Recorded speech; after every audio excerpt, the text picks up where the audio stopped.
అనగనగా ఒక అడవిలో ఎల్లి అనే ఏనుగు తన జాలి హృదయం మరియు పరోపకారానికి ప్రసిద్ధిగాంచింది. తన మిత్ర జంతువులకెప్పుడైనా తమ దృఢమైన తుంకతో లేదా తెలివైన సలహాలతో సహాయం చేయడం ఎల్లీకి చాలా ఇష్టం.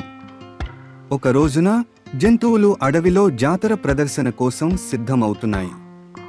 అందరూ ఉత్సాహంగా తమ పడవలను అలంకరించటం, దుస్తులు తయారు చేయటం, ప్రదర్శనల కోసం సాధన చేయటం చేస్తున్నారు. కానీ ఈ తయారీలో విపత్తు సంభవించింది. లియో సింహం తన పడవను పూర్తి చేయలేకపోయాడు.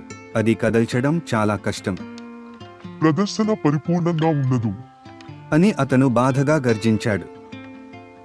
మీనా కోతి చెట్లపై ఎక్కుతూ తన దుస్తులు చించుకుంది.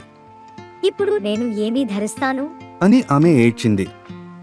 ఫ్రెడీ అనే ఫ్లామింగో యొక్క డ్రమ్ స్టిక్ మట్టిలో ఇరుక్కుపోయింది నేను నా డ్రమ్ ప్రదర్శనలో వాయించలేను అని అతను బాధపడ్డాడు.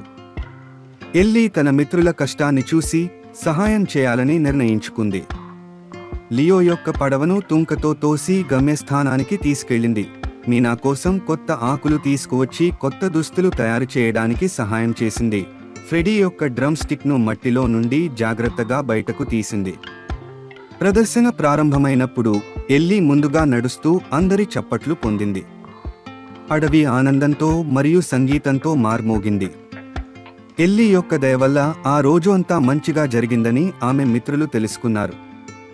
ఎల్లీ లాంటి జాలి హృదయం కలిగిన వ్యక్తులు మన ప్రపంచాన్ని మరింత మంచిగా మార్చగలరు. మరి మీరు ఎప్పుడైనా మీ స్నేహితులకు లేదా మీ కుటుంబానికి సహాయం చేసిన సమయం గుర్తుకు వచ్చిందా?